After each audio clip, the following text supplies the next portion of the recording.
Morning all. I think I've just been had. I think I've been fooled, hoodwinked, had the wool pulled over my eyes. And I like to think since COVID that I'm not that susceptible to being fooled these days. My spidey senses are on on edge all the time these days. But I do think I've been had, and I think we all have. And I think we've been had in a different way to how we normally are.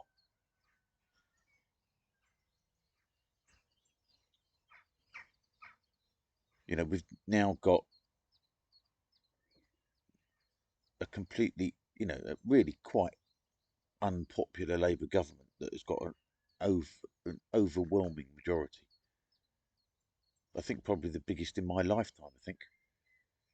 Um, so, in terms of seats, this government will be the most powerful that I've ever experienced. And the online discussion about all of this was that it was an inevitability. Oh, well, Labour are going to get in. Labour are going to get in. There's nothing you do. Labour are going to get in. And so it proved to be. But who says? Who says that was inevitable? The media, the lefty-dominated media. And so it proved to be. It happened not because of an organic expression of democracy, which is how they would like to frame it.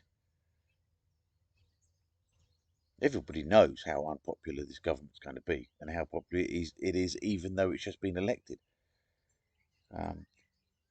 But there was a perhaps very sophisticated psychological operation which went on there, which was to get everybody so disgusted with the Tories that instead of voting for someone else, they just didn't vote. 18 million people didn't vote.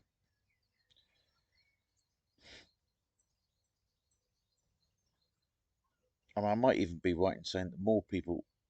Um, no, I think the turnout was about 60%. I think so. It wasn't more people didn't vote than did, but 18 million people would have made a difference. 18 million people would have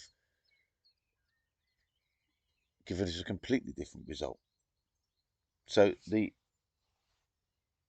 psyop that's been played on us was just to get us to not bother.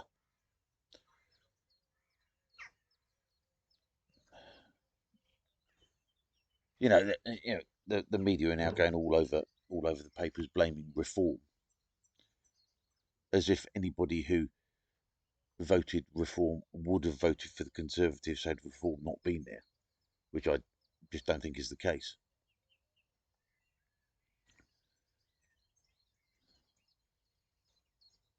But we were told, the general discourse, the general conversation was that, well, Labour are going to get in.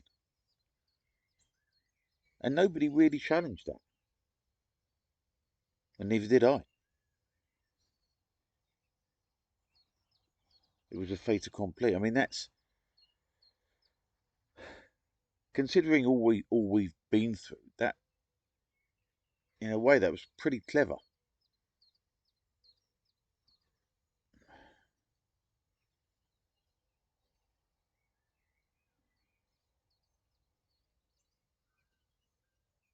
I mean, I fell for this as much as anyone else did, and we have this. We've had this attitude that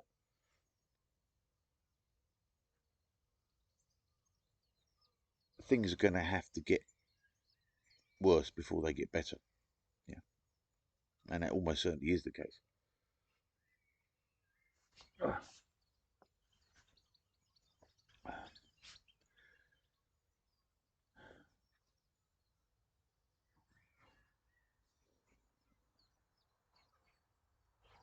But it was the media and the general conversation that said that Labour were going to win and they're going to have a massive landslide.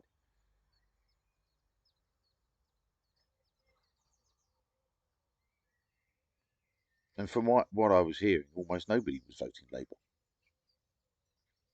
I mean, I live in a place where it's just, a monkey with a blue rosette could have won um, for the Tories. But I don't know, maybe it's because we're in an echo chamber. These things are hard to perceive. But if we could have got those 18 million people to vote,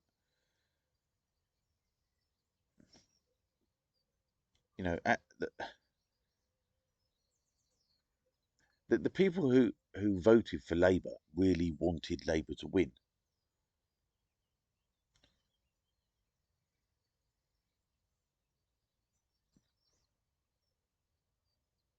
But the 18 million people who didn't vote seem to not give a shit who won.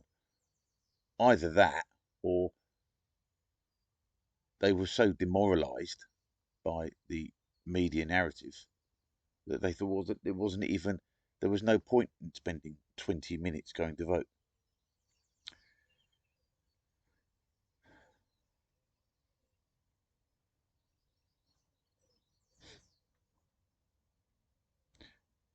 And the data will be collected on this, and they probably collected that data from the London elections. You know, uh, uh, Khan is desperately unpopular with an enormous number of people in London, yet he still got in.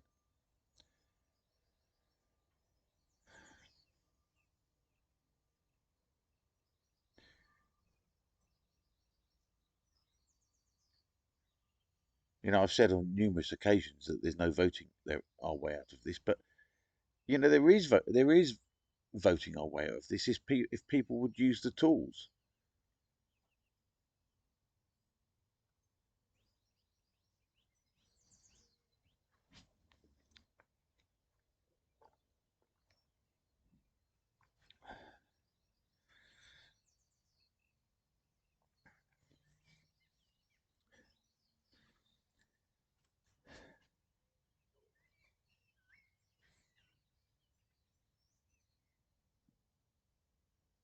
You see, maybe there's two universes going on here. Maybe there's people who believe that politics makes a difference, and and of course I include myself in that, because I wouldn't be doing this if I didn't think that, if I didn't join the conversation. So there are people who believe that it makes a difference in getting engaged, and there are an awful lot of people on the hard left who are heavily engaged, and at the moment they outnumber us. And then there's another universe. There's a universe of people who never give any uh, give any of this any attention, and seem to be quite happy no matter is who is voted in. It's not even that they're happy about it.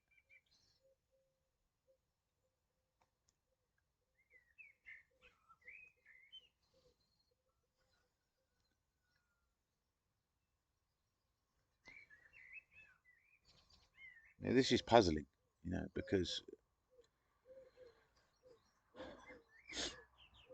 had everybody who was eligible to vote voted in the London elections, Sadiq Khan wouldn't be mayor. And had everybody who was eligible to vote in the general election voted, Labour may still have won, but they wouldn't have got a 180 seat majority or overall majority or whatever it is. That wouldn't have happened. So the media have managed to mobilise all the hard lefters and have made everybody else stay at home.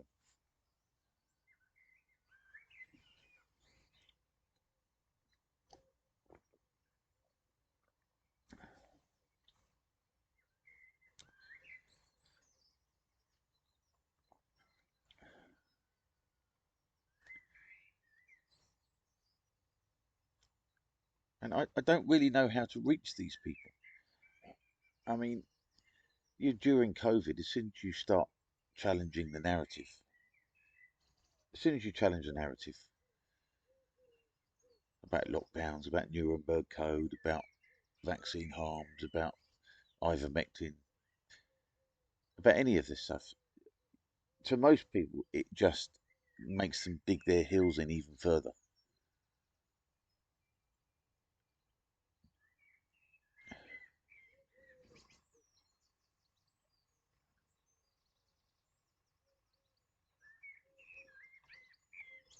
And for people who are just prepared to go along with mainstream opinion,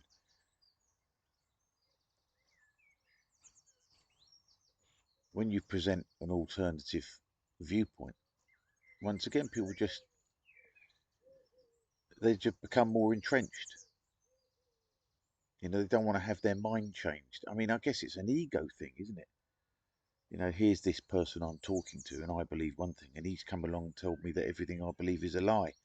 You know, that's not an easy thing to pass psychologically.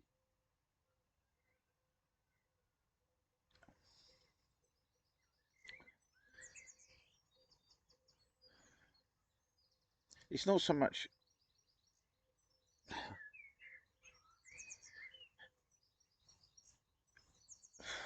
I don't even think it's so much having to wake people up as is in the phrase that we normally talk about it. Because, that there's an arrogance in that exactly as well, because we're saying that I'm alert and I know what's going on, and all these other people are comatose. And that gets people's backs up as well. And it makes them not want to listen to you as well.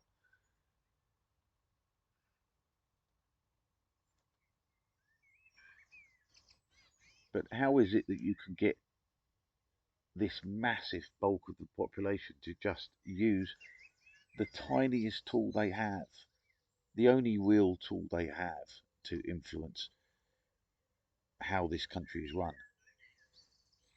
and just to put a cross on a piece of paper once every 5 years?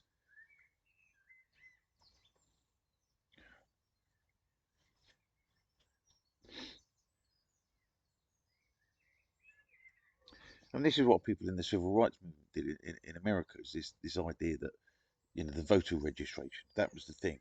The if you get everyone registered, and they make it easy for people to vote, then they'll vote the way that the people who are trying to get everybody to vote want to vote, the way they want them to vote, because none of this is neutral.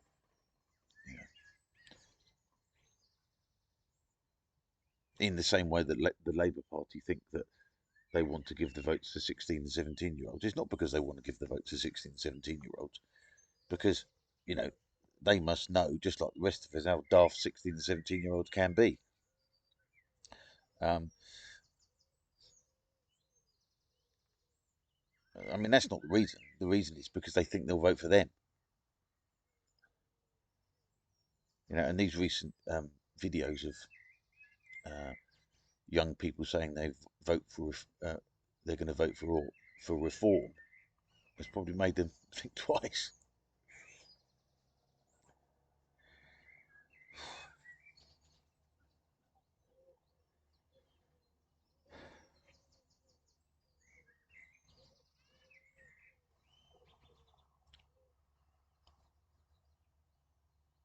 But how do we get these people engaged? I wish I knew. I really wish I knew. And it's very troubling.